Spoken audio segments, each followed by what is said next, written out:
il a fallu du temps pour les habituer, ils ont commencé à l'utiliser.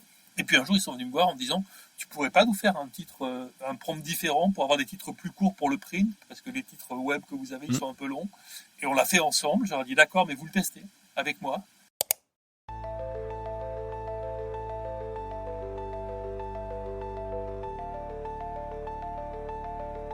Bienvenue dans Deep Media, le podcast qui décrypte les médias à l'heure du numérique. Je suis Julien Bougeot, consultant social média et IA générative, mais avant tout passionné et curieux de l'univers média depuis plus de 15 ans.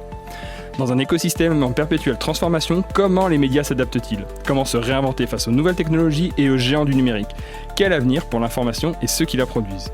Si ces questions vous intriguent, alors vous êtes au bon endroit. Deep Media, c'est un temps de réflexion et d'échange avec celles et ceux qui façonnent l'avenir du secteur. Benoît Georges, bonjour et merci de participer à ce podcast et d'être le 5e invité au micro de Deep Media. Je vous présente comme journaliste en charge de l'implantation de l'intelligence artificielle à la rédaction pour Les Échos. Et en tout cas, je vous remercie d'être présent dans ce podcast. Tout d'abord, on va commencer par une petite présentation. Voilà votre périmètre d'activité au sein des Échos et notamment dans cette partie intelligence artificielle. Bonjour Julien, merci pour l'invitation. Alors je suis, comme vous l'avez dit, journaliste aux Échos. Je suis journaliste depuis un bon moment, ça fait quasiment 25 ans que je suis arrivé à la rédaction. Je me suis occupé de différents sujets, j'ai été éditeur, j'ai été chargé des pages idées débats, et ça fait une dizaine d'années que je suis les sujets d'intelligence artificielle comme journaliste. Donc j'ai rencontré pas mal de chercheurs avant même qu'il y ait le gros buzz que l'on a pu connaître depuis 2-3 ans et l'arrivée de ChatGPT. Et je suis rentré l'an dernier à Paris après 5 ans aux États-Unis, à New York, où j'avais continué à couvrir les sujets tech.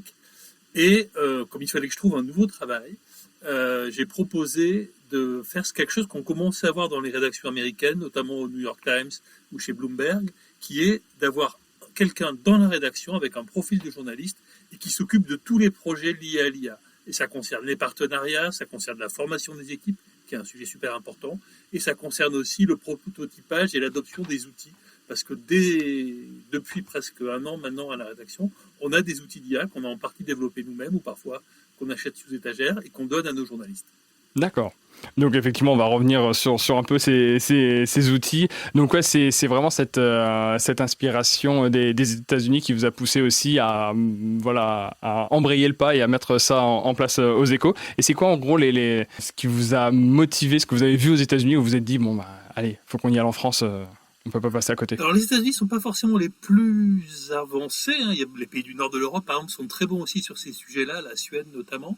Mais ce qu'on a pu voir, c'est qu'il y a eu en gros 2 phases pour les médias après l'arrivée de ChatGPT. C'est-à-dire d'un seul coup, les journalistes se sont un peu réveillés, plus ou moins, avec des outils qui étaient capables d'écrire. Et donc, comme toujours face aux machines, on se dit si ça fait des choses que je fais, ça va prendre mon boulot ou ça va le modifier. La première phase, juste après ChatGPT, on va dire sur la fin 2022, début 2023, c'était des médias plutôt en perte de vitesse qui ont essayé de remplacer, parfois sans le dire, leurs journalistes par des IA. Ça s'est globalement planté. Ouais. On pourra revenir dessus si vous voulez. Et la deuxième phase, qui est arrivée à peu près autour de la fin 2023, début 2024, c'est que les rédactions ont commencé à dire parce que ça impacte nos métiers de producteurs d'informations, il faut que ce soit des journalistes qui s'en occupent et qui pilotent ça. C'est pas un sujet tech, c'est pas un sujet data science, il y en a bien sûr, il faut absolument que les équipes tech soient alignées, mais ça doit peut-être pas partir, mais en tout cas être fait en accord avec la rédaction pour des questions de valeur, d'outils utiles, pour développer des choses qui sont réellement utilisées par les équipes pour plein de raisons. Okay. Et donc ça, l'agence Associated Press était assez pionnière aux États-Unis là-dessus. Et la grosse annonce, c'était fin 2023, quand le New York Times a embauché Zach Stewart, qui était un journaliste venu du monde des startups, pour créer une équipe de 5 personnes chargées de faire ce boulot-là. Moi, je les ai rencontrés, j'ai un peu étudié ce qu'ont fait les différents médias, et je me suis dit que c'était une bonne idée de proposer ça à la rédaction. Ok. Super. Et donc concrètement, là, on va dire, depuis la mise en place progressive au sein des Échos, ça se matérialise comment ? C'est quoi les premiers chantiers ? J'imagine qu'on n'est pas passé de 0 à 100%. Les choses se font par étapes. C'est quoi les premiers jalons et puis les premiers exemples concrets qui ont été mis en place au sein du journal ? Alors, il y a un gros volet qu'on a lancé au cours de l'année dernière, beaucoup entre janvier et juin, qui est la formation, on en reparlera. Ouais. il y a un volet de veille. C'est-à-dire, depuis que j'ai pris mon poste, c'était en septembre, il y a pile un an, je rassemble et communique à tous ceux qui le veulent toutes les infos sur le sujet sous forme de newsletter, sous forme de plein de choses. Et quand les journalistes ont des questions sur l'IA, ils peuvent aussi venir me voir. Et le plus important, ça a été de travailler par cas d'usage pour proposer des outils aux gens. Et ça avait commencé avant moi. C'est-à-dire qu'il faut imaginer qu'au printemps 2024, on a réuni des représentants de toute la rédaction, métier par métier, en disant voilà ce que peut faire l'IA, vous en entendez parler, qu'est-ce que vous avez, vous, comme problème, ou comme, on appelle ça des points de friction parfois en anglais, comme besoin, comme cas d'usage pour lequel l'IA peut vous servir. Et donc, il y a eu des besoins qui n'étaient pas forcément les mêmes selon qu'on venait des gens de l'infographie, des gens des rédacteurs, des journalistes qui font des interviews, des éditeurs. Et on a rassemblé tout ça avec les équipes de la direction numérique pour voir ce qui était possible, ce qui servait le plus de gens, ce qui pouvait être fait plus ou moins facilement. Et en fonction de ça, on s'est fait un calendrier et on a essayé de répondre un peu besoin par besoin. Et c'était très vaste. Ça allait de avoir un bon outil et un outil sûr pour retranscrire nos interviews en fichier audio. Pas que chacun prenne ce qu'il trouve sur Internet, mais qu'on ait vraiment un outil qui corresponde à tous les besoins juridiques et cybersécurité d'un groupe de médias important. Qu'est-ce qu'on a encore ? On avait des questions sur l'editing, des outils pour proposer des prompts, pour proposer avec des prompts des titres, des chapeaux, des légendes à nos articles. Et c'est tout ça qu'on a mis en place. Puis il y a aussi quelques outils pour l'infographie, par exemple, pour à partir d'une photo, générer un fichier Excel qui facilite le travail des infographistes. On est vraiment parti, le point commun, c'est qu'on est vraiment parti des besoins de la rédaction et des besoins qui ont été exprimés par les gens. Ok. Et donc avec une phase de test, et vous êtes parti donc avec principalement des outils sur étagère, ou vous avez quand même aussi mené une politique de développement, d'outils propres, avec aussi un petit peu nourri selon les valeurs du journal, selon aussi ses archives, etc. Comment ça s'est matérialisé ? On est hyper pragmatique en fait. C'est-à-dire qu'il y a des cas où c'était plus simple on a travaillé très étroitement avec la direction numérique, la rédaction.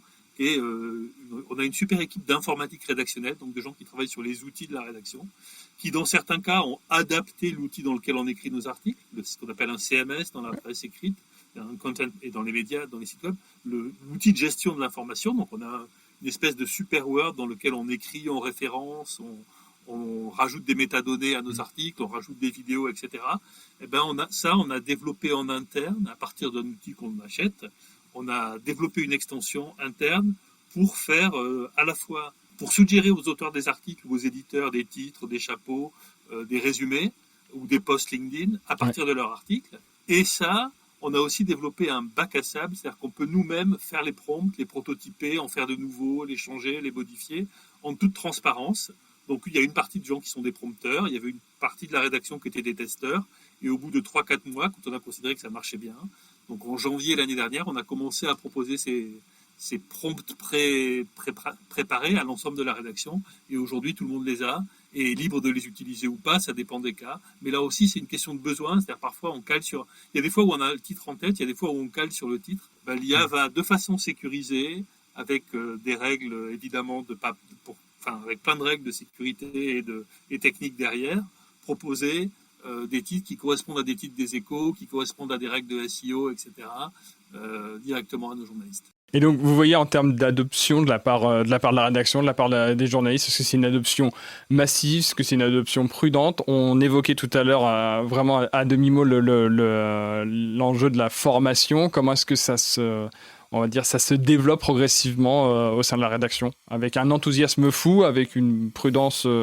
affichée ? Ça dépend vraiment des personnes. Et d'abord, nous, on a voulu faire coïncider ça avec la formation. C'est-à-dire les formations à l'IA qui sont faites par un organisme extérieur, SAMSA pour ne pas le nommer, qui est un organisme de formation qui travaille beaucoup dans la presse. On a un formateur qui est venu, on a proposé à l'ensemble des journalistes, on a formé plus de 120 personnes, 150 je crois à peu près à date, et on a fait démarrer ça avec l'arrivée des outils pour que les gens connaissent un peu les bases de l'IA, comprennent ce qu'est un prompt et en même temps puissent utiliser dans leur travail quotidien. Donc ça a joué sur l'adoption. Après, un choix qui a été fait aussi, c'est de ne pas fliquer les gens sur l'usage. Okay. On donne des outils à disposition, on est là pour répondre à leurs questions.